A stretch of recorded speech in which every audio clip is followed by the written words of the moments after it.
Bacaan pertama, hanya Yesuslah sumber keselamatan. Pembaca dari kitab Para Rasul. Tatkala dihadapkan kepada mahkamah agama Yahudi karena telah menyembuhkan seorang lumpuh, Petrus yang penuh dengan Roh Kudus berkata, "Hai pemimpin-pemimpin umat dan tua-tua, jika kami sekarang harus diperiksa karena sesuatu kebajikan kepada seorang sakit dan harus menerangkan dengan kuasa manakah orang itu disembuhkan, maka ketahuilah oleh kami sekalian dan oleh seluruh umat Israel bahwa semua itu kami lakukan dalam nama Yesus Kristus, orang Nazaret yang telah kamu salibkan, tetapi dibangkitkan Allah dari antara orang mati. Karena Yesus itulah orang ini sekarang berdiri dengan sehat di depan kamu. Yesus adalah batu yang dibuang oleh tukang-tukang bangunan, yaitu kamu sendiri. Namun ia telah menjadi batu penjuru, dan keselamatan tidak ada dalam siapapun juga selain di dalam Dia. Demikianlah sabda Tuhan. Syukur pada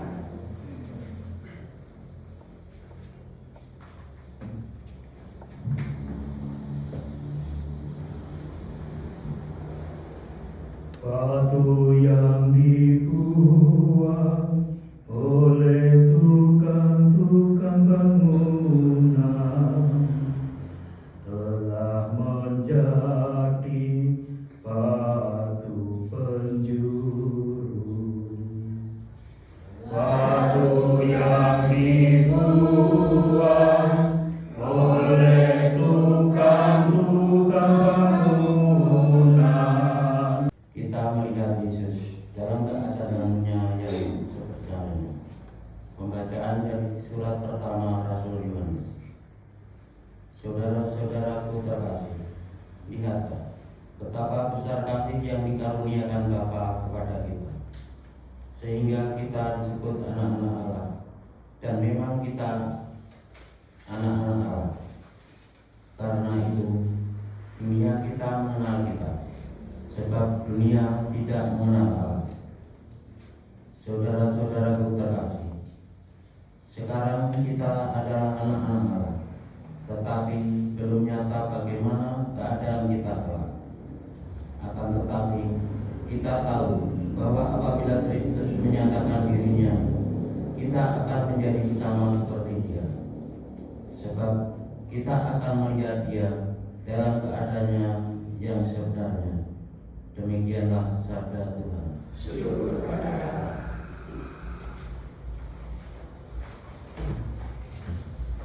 Haleluya, haleluya,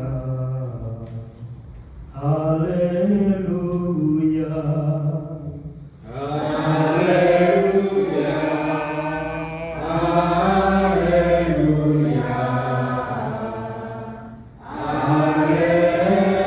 haleluya. Inilah Injil Kristus menurut Santo Yohanes. Dimuliakanlah Tuhan. Sekali peristiwa, Yesus berkata kepada orang-orang Farisi, "Akulah gembala yang baik. Gembala yang baik memberikan nyawanya bagi domba-dombanya. Sedangkan seorang bahan yang bukan gembala dan yang bukan pemilik domba-domba itu sendiri akan meninggalkan domba-domba itu dan lari bila melihat serigala datang. Lalu serigala itu menerkam dan mencerai-beraikan domba-domba itu. Orang itu lari karena ia seorang bahan dan ia tidak memperhatikan domba-domba itu. Akulah gembala yang baik. Aku mengenal domba-dombaku dan domba-dombaku mengenal aku. Sama seperti Bapa mengenal aku dan aku mengenal Bapa. Aku memberikan nyawaku bagi domba-dombaku. Ada lagi padaku domba-domba lain yang bukan dari kandang ini. Domba-domba itu harus kutuntun juga.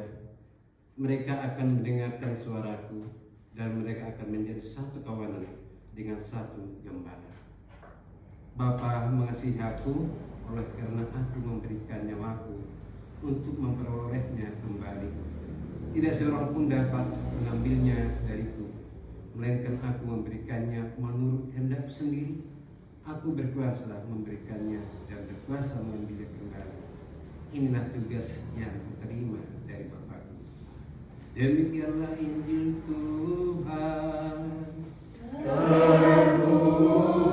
Terpujilah Kristus.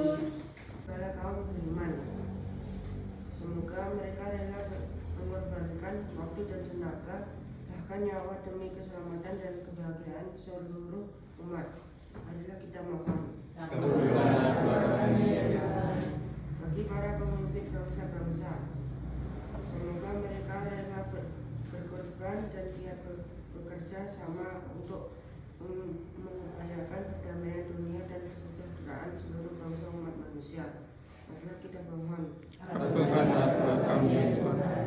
Bagi orang-orang yang menderita dan orang-orang yang harus mengungsi, semoga mereka beroleh kekuatan dan ketabahan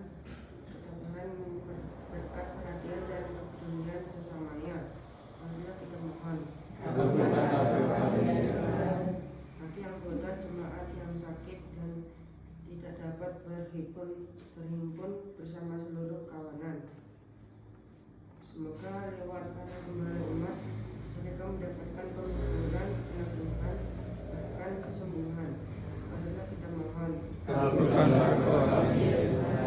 Bagi anggota jemaat yang tersesat, yang tersingkir dan terasing dari kawanan, semoga Tuhan tetap memenuhi kebutuhan mereka dan menuntun mereka kembali ke tengah hubungan jemaat.